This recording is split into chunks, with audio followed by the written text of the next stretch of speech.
बेजुबान हाथी को भीख मांगने के लिए कर दिया गया अंधा।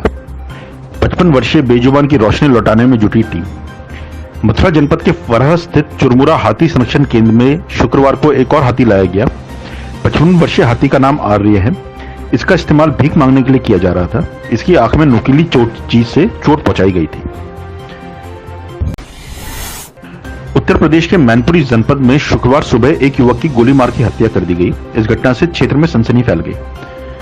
घटना कोतवाली थाना क्षेत्र के मोहल्ला राजीव गांधी नगर में हुई। बताया जाता है कि शुक्रवार सुबह घर के पास स्थित पशुवाड़े में पशुओं को चारा देने गए सुरेंद्र यादव को वहां पहले से घात लगाए बैठे हमलावरों ने गोलसिर में गोली मार दी। गोली चलने की आवाज सुनकर आसपास के लोग मौके पर पहुंचे तो वहां सुरेंद्र यादव का शव पड़ा हुआ देखा। इस घटना की जानकारी पुलिस को दी गई। मौके पर SP Ajay Kumar Pandey police force के साथ पहुंचे और छानबीन करी। हालांकि अभी तक हत्या की वजह स्पष्ट नहीं हो सकी है। आगरा में 15 अक्टूबर से स्कूल नहीं खुलेंगे। स्कूल को खोले जाने के मामले में गुरुवार को अप्सा का प्रतिनिधिमंडल जिलाधिकारी प्रभु एन सिंह से मिला। संगठन के पदाधिकारियों के मुताबिक जिलाधिकारी ने 20 अक्टूबर को दोबारा बुलाया है। स्थिति का आकलन करके स्कूल खुलने पर चर्चा करेंगे। 26 अक्टूबर से स्कूल खुलने की अनुमति दिए जाने की उम्मीद है। हाथरस जाते समय मार्ट टोल प्लाजा पर पकड़े गए सीएफआई के 4 सदस्यों के संपर्कों की खुफिया एजेंसी तलाश कर रही है। इनसे बरामद 6 स्मार्टफोनों से मिले नंबरों को भी खंगाला जा रहा है। सीएफआई यानी कि कैंपस फ्रंट ऑफ इंडिया की सक्रियता देश के विश्वविद्यालयों में बताई जा रही है। इस कारण दिल्ली विश्वविद्यालय, जवाहरलाल नेहरू विश्वविद्यालय और अलीगढ़ मुस्लिम विश्वविद्यालय में चारों के संपर्क पते किए जा रहे हैं। खुफिया विभाग की टीमें मांड थाने से भी इस संबंध में लगातार जानकारी ले रही हैं। कर्ज चुकाने के लिए युवक ने बनाई अपने ही अपहरण की सनसनीखेज कहानी। 2 घंटे में पुलिस ने खोला सच। थाना एतमादौला के प्रभारी निरीक्षक विनोद कुमार ने बताया कि गुरुवार शाम तकरीबन 7:30 बजे पुलिस को दुर्गा नगर के पास से गौरव नाम के युवक के अपहरण की सूचना दी गई। गौरव के ममेरे भाई के अनुसार मोमोज लेकर लौटते समय 3 बाइक पर 6 युवक आए और गौरव को जबरन साथ में ले गए। विरोध किया तो उसको पीटकर उस पर तमंचा तान दिया और उसके कपड़े फाड़ दिए।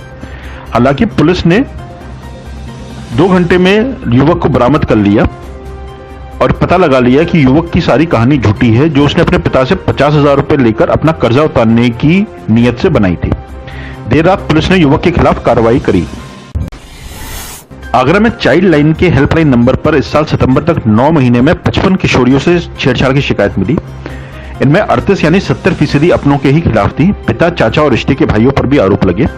ऐसे में परिजनों ने दबाव बनाकर रिपोर्ट भी दर्ज नहीं होने दी। चाइल्ड लाइन की समन्वयक ऋतु वर्मा ने बताया कि चाइल्ड लाइन के पास बच्चों, किशोरों और किशोरियों के उत्पीड़न, शोषण की 165 शिकायतें आई। इनमें 55 ऐसी शिकायतें थी जिनमें किशोरियों ने अश्लील हरकत और छेड़छाड़ के आरोप लगाए। इनमें 70% में आरोपी कोई और नहीं बल्कि उनके अपने ही रिश्तेदार थे।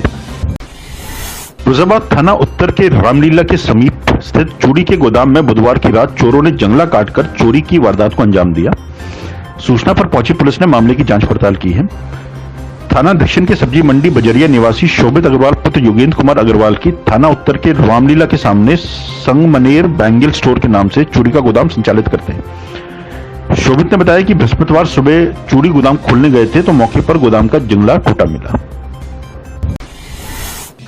टूंडला विधानसभा सुरक्षित सीट के लिए होने वाले उपचुनाव के लिए प्रशासन ने अपनी तैयारियां पूरी कर ली हैं। चुनाव के लिए टूंडला तहसील में 9 अक्टूबर शुक्रवार से नामांकन होंगे। इसके लिए नामांकन स्थल पर बैरिकेडिंग के साथ ही सीसीटीवी कैमरे भी लगाए गए हैं। वहीं नामांकन के दौरान प्रत्याशी के साथ प्रस्तावक और केवल 2 लोगों को ही कक्ष में जाने की अनुमति मिलेगी। ताजनगरी में कोरोना के 60 नए मरीज और मिलने से संक्रमितों का आंकड़ा गुरुवार को 6170 पहुंच गया। डीएम प्रभु एन सिंह ने बताया कि 73 नए मरीज डिस्चार्ज हुए। कुल 5509 मरीज डिस्चार्ज हो चुके हैं। 129 संक्रमितों की मृत्यु हो चुकी है। 532 मरीज उपचाराधीन हैं। इनमें से 267 मरीज होम आइसोलेशन में उपचार ले रहे हैं। आगरा नगर निगम के पुराने दस्तावेज चूहे कुतर रहे हैं। कुछ रिकॉर्ड इतने गल गए हैं कि पन्ना पलटते ही कागज फट रहा है। यह 1987 से 1992 तक का जमीन के दाखिला खारिज का रिकॉर्ड है। सीलन भरे कमरे में रखे होने के कारण यह हालत हुई है। ऐसे में दाखिला खारिज की रिपोर्ट लगवाने वालों को परेशानी हो रही है। छत्ता जोन में ही सबसे ज्यादा पुरानी संपत्तियों का रिकॉर्ड है, जिनमें से ज्यादातर के दस्तावेज गल चुके हैं। लेटेस्ट खबरों से जुड़े रहने के लिए देखें हमारा YouTube चैनल, करें लाइक, शेयर, सब्सक्राइब।